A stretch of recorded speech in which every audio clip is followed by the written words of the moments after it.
Peu de personnages bibliques ont vécu une expérience aussi intense qu'Ézéchiel. Imaginez être arraché à votre pays, déporté en exil, tout en portant la mission d'être la voix de Dieu pour un peuple brisé. La Bible nous présente Ézéchiel non seulement comme prophète, mais aussi comme prêtre, un homme profondément ancré dans les lois, les sacrifices et le service du temple. Pourtant, lorsque tout cela s'effondre, que reste-t-il? La foi. Ézéchiel a découvert, et nous enseigne encore aujourd'hui, que Dieu n'est pas confiné à un temple. Sa présence accompagne ceux qui le cherchent, même dans l'épreuve. Les visions qu'Ézéchiel reçut n'étaient pas de simples messages, elles étaient des plongées dans le surnaturel.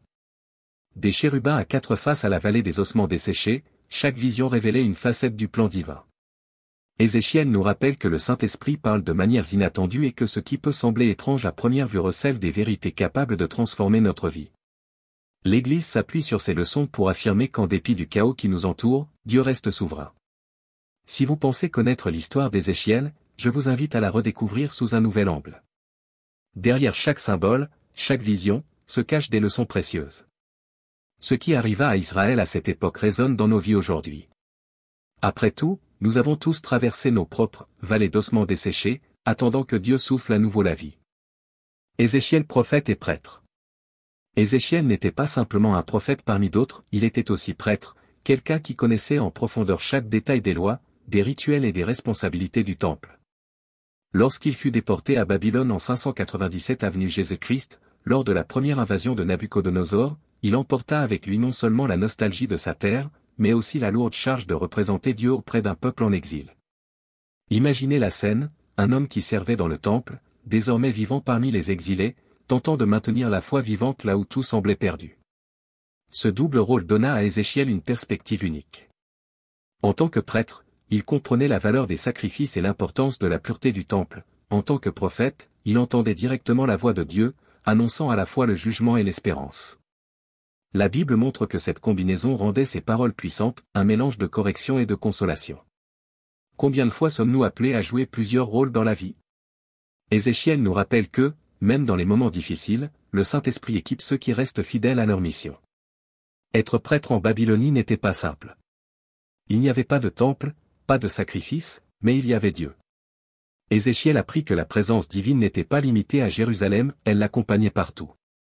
Cela résonne dans la vie de l'Église aujourd'hui, le lieu physique a son importance, mais la présence du Saint-Esprit dépasse les murs. Cette expérience n'était que le début, car les visions qu'Ézéchiel recevrait par la suite changeraient à jamais la perception du peuple sur le plan de Dieu. Des visions puissantes. Les visions d'Ézéchiel n'étaient pas de simples images, elles étaient des révélations intenses, remplies de symbolisme, capables de laisser quiconque sans voix. Dès le début de son livre, la Bible nous transporte dans une scène impressionnante, le trône de Dieu entouré d'êtres célestes, avec des roues pleines d'yeux, se déplaçant en parfaite harmonie. Cette vision, au-delà de la majesté divine, révélait une vérité profonde, Dieu n'était pas limité à un seul endroit. Même en exil, sa présence continuait de guider son peuple. Et qui pourrait oublier la vallée des ossements desséchés? Imaginez un champ rempli d'ossements éparpillés, desséchés par le temps, sans aucune vie. Dieu demande alors à Ézéchiel, « Fils de l'homme, ces os peuvent-ils revivre ?» La réponse est une véritable leçon de foi. Le prophète voit ces os se rassembler, se couvrir de chair et finalement être remplis du souffle de Dieu. Le message était clair, Israël, spirituellement mort, pouvait être restauré. L'Église porte encore cette promesse, peu importe à quel point une situation semble désespérée, le Saint-Esprit peut redonner vie à ce qui semble perdu. Ces visions n'étaient pas seulement destinées à Ézéchiel, elles s'adressaient directement au peuple de Dieu. En lisant ces descriptions de chérubins, de roues et d'ossements qui revivent, nous sommes rappelés que la foi voit au-delà de ce que les yeux peuvent percevoir. Parfois, le Saint-Esprit nous montre des choses qui défient la logique, mais, comme Ézéchiel, nous devons être prêts à croire. Alors qu'il avançait dans sa mission, Ézéchiel commença à témoigner de quelque chose de plus grave, l'idolâtrie et la corruption spirituelle qui consumaient le temple de Jérusalem. L'idolâtrie et le jugement. Ézéchiel n'a pas seulement entendu parler de la corruption d'Israël, il l'a vu de ses propres yeux, à travers des visions qui l'ont conduit directement dans le temple de Jérusalem. Ce qu'il y découvrit était bouleversant. Le lieu qui devait être sacré était envahi par des idoles, et les dirigeants, censés guider le peuple, étaient plongés dans des pratiques païennes. La Bible décrit cette scène comme une trahison spirituelle. La présence de Dieu était encore là, mais pour combien de temps? La patience divine a des limites lorsque le peuple choisit l'idolâtrie au lieu de la foi. Ce tableau n'est pas éloigné de la réalité d'aujourd'hui. Combien de fois créons-nous des idoles modernes, l'argent, le pouvoir, le confort, et laissons-nous ces choses occuper la place de Dieu dans nos vies? L'Église nous rappelle que l'idolâtrie n'est pas toujours physique, parfois, elle se cache dans nos choix quotidiens. Le Saint-Esprit, comme à l'époque d'Ézéchiel, nous avertit de ne pas détourner notre regard de Jésus. Jérusalem était au bord de l'effondrement, mais le peuple refusait de voir ce qui était pourtant évident.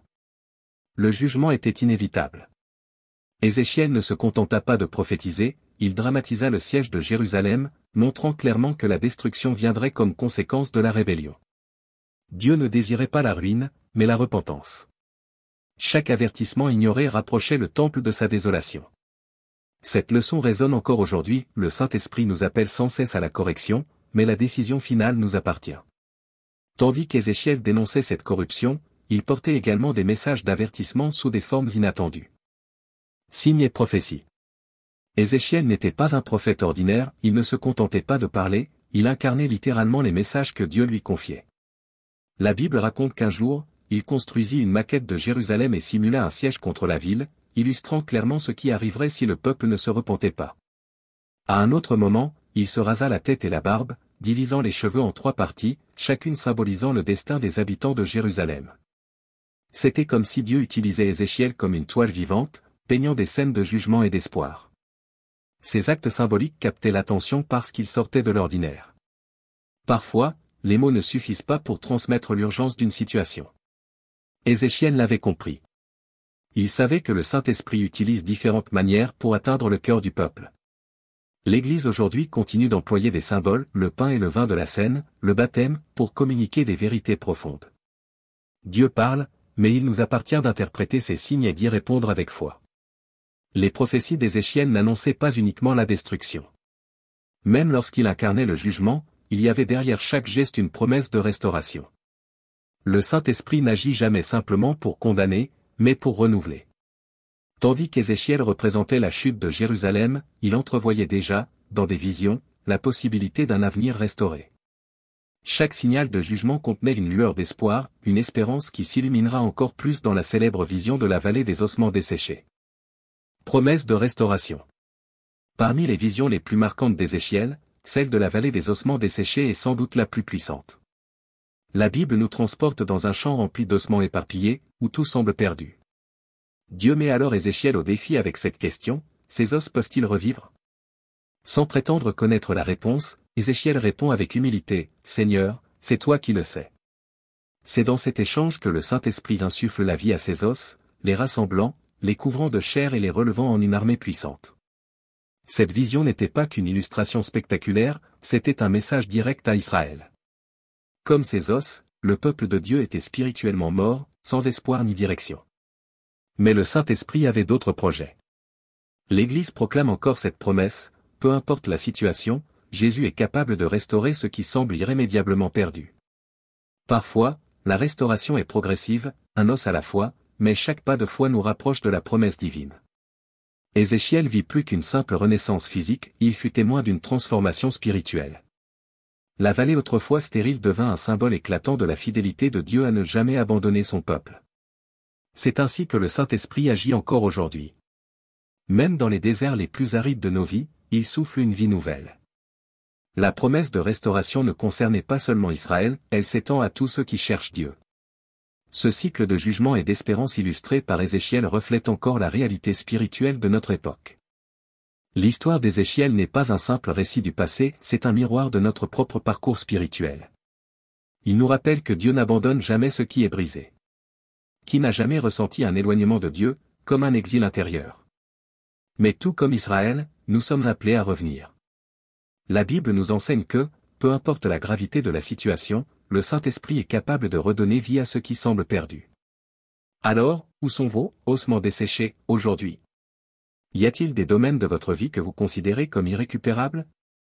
Laissez Dieu poser cette même question qu'il adressa à Ézéchiel. Ces os peuvent-ils revivre?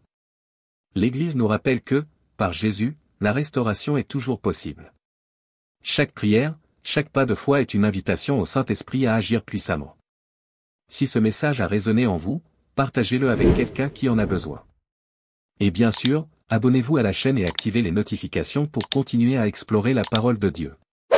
Chaque jour est une opportunité de voir Dieu agir dans nos vies, et ensemble, nous découvrirons encore plus de merveilles cachées dans la Bible.